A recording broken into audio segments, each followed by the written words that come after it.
Hello, YouTubers, friends, compatriots, bootlicker shills, net slaves, serfs, peasants, vassals, meat sacks, round eyes. I'm Useful Idiot. Welcome. And today I want to talk about China and, of course, the Renminbi or the Yuan being added to the IMF basket of global currencies. And the first thing I want to say about that fact is that this is in spite of all these years of fear mongering about, oh, China's going to take over from the dollar as the world reserve currency and all this um, disinformation out there and all the fear mongering. And I also think it's funny that it's happening in spite of all the charges of currency manipulation. Um, but of course, that was the United States. That wasn't necessarily the IMF, but there's been a lot of charges against China for currency manipulation. In fact, there's a lot of devaluation going on right now, and the yuan is weak. And then the other part of the big picture here, too, that's interesting is that the IMF is bending a lot of its own rules, both for the Ukraine recently and now China, and certain qualifications that normally would have to be met will not be met by China, and yet they're included in this basket of currencies. And that's also in spite of Chinese economic problems. I'm one of those that believes that pretty much every number that comes out of China is bullshit. And a huge steaming pile of bullshit in their case because their numbers are incredibly manipulated at every level. But of course, that puts them in line with the rest of the world's governments, corporations, and banks. All the numbers are cooked and fake, all politicized. And so anyway, so we have the renminbi, the yuan, and the IMF basket of global currencies, and that's all that China wanted all along. They wanted to be able to use their currency and work in the fact that China has a global outreach right now. They have not built an empire like other countries. They have economic interests globally, particularly in places like Africa. And all they wanted was to be included into the economic community as a respected partner, which, well, they should be, considering the dynamics and size of their economy. So it's only natural that they should want this, and I don't think they necessarily want to have the world reserve currency and all the headaches that go along with it. So this idea that including the renminbi is going to undermine or is an attack on the U.S. dollar, I think is a misguided. And as a natural, this is just commensurate with China's economic status. And the other part of that, that for me, this was a natural step, is the fact that they are part of the system. I know the leaders and the media and the mythologies have to be created that there's going to be some big giant showdown between China and the United States, and I just don't really see it. I see China, and also they are not standing in the way of the so-called fabled New World Order, which I prefer to call global corporate governance. They are part of the global corporate governance plan. And I seem to be alone in that as far as pundits, other than the Corbett report, talking about the fact that China is part of this system. But I'm in good company. I'm in the good company of people like Kissinger, Henry Kissinger, Brzezinski, and Soros, who ought to know that China is going to be part of the NWO, the so-called NWO, and they already are, because for all practical purposes, it is here. So we have the renminbi joining the U.S. dollar, the Japanese yen, the U.K. pound, and the euro in this basket of currencies, and it just makes sense that China should be in that company. And so this happened November 30th. So I'm actually catching up a little bit. This was only a month ago, and so it's part of the SDR, the special drawing rights. And the yuan, the renminbi, is already the fourth most used currency. So this is symbolic, at least for the time being, because the Chinese currency is already being used on a global scale. So this will also actually help integrate China further integrate them into basically banker occupation.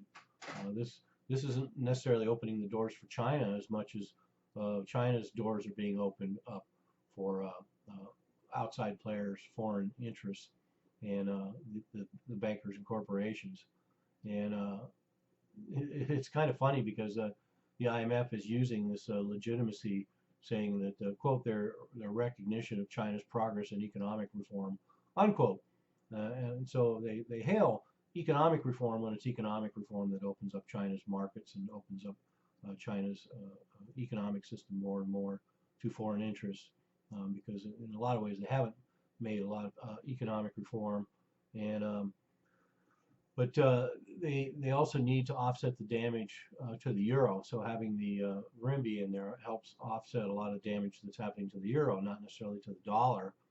And one of the other things that this helps out with that people haven't discussed much is that China now, as part of the IMF basket of global currencies, they can participate in bailouts. So how convenient will that be? Make it a lot easier this time around for China to help out in some of these international bailouts. I know there was talk of them helping out some of the European countries, including Greece. That will be much easier now. And this all ties in, of course, with other moves that China's made over this last 8 months that I haven't really had a chance to talk about because I disappeared. But we have the Asian Infrastructure Investment Bank, the new Development Bank, and the China International Payment System. And all this is going together, once again, not necessarily to threaten U.S. Economic dominance or even the U.S. dollar's world reserve currency. It's just to help spread the renminbi. I mean, China wants economic influence globally. Why people think what will go along with this is some sort of military empire or some final showdown with the U.S. It really isn't about that. I could be wrong, but that's just my opinion. And so anyway, these Asian Infrastructure Investment Bank and the new Development Bank and this Chinese International Payment System, people recall the drama at the time because the U.S. refused, and then all these other countries lined up and joined because they want to be part of this Chinese economic party. So Britain, Germany, France, Italy, South Korea, Australia, New Zealand, Singapore, India, 27 countries by last spring, and 35 were expected, and Russia and Japan joined. So everybody joined the party, and so everyone knows that the future structure will include China. And of course, everyone sees the advantage of this new bank in using this new currency. It just gives more options. And China Bank will not control the policies of these new organizations either. So that's another reason why it can lure in a lot of foreign interests if the Chinese bank will be outside of influence on these systems. But also, like I say, it's just going to open up all these predatory systems of the West, and so they will be able to move into China. And then one of the other things that's interesting in this whole move towards the renminbi being part of the IMF basket is what they call Document 217, where the Chinese central bank posted this back in 2010. And under this new rule, China would start allowing other countries' central banks to begin buying its bonds in Shanghai. And to me, this is a central pillar of this new relationship with the renminbi, because now we have the Chinese central bank essentially being set up into this system of global central banks, and the global bank QE palooza that's going on all over the globe. And of course, China is another country that's using their central banks for stimulus and doing all kinds of exotic things to keep their economy afloat. But I think that's a huge component here, allowing other countries' central banks also to start buying its bonds in Shanghai. So they're going to have central banks buying Chinese debt and Chinese bonds. And so this is a big component of that. Once again, overall, it's about integration into the international economic system. This is what China has wanted, and they will wiggle their way in there because they're going to try and bypass all the problems that are going to happen because they open up more. But nonetheless, they are getting integrated into the system. And just this last August, I mean, to give you an idea how precarious this whole situation with the IMF allowing China into this basket at this time, is China's central bank just injected $100 billion to prop up the renminbi just last August.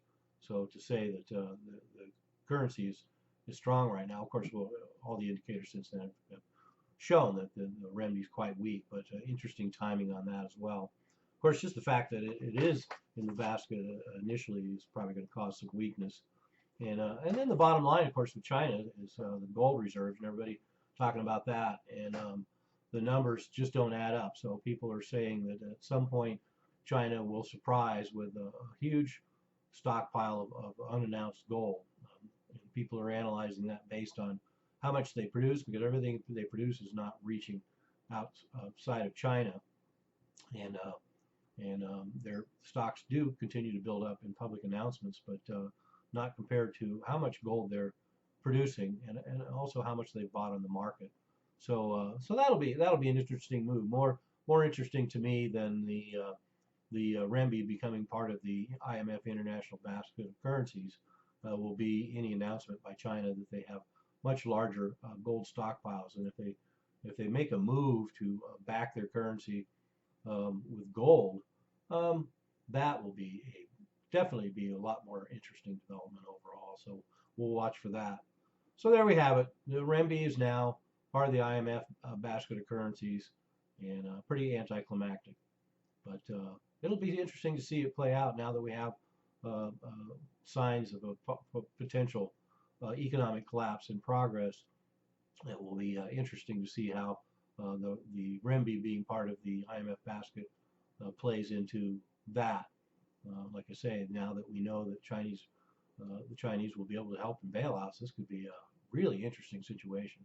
I'm a useful idiot. Don't you be one too?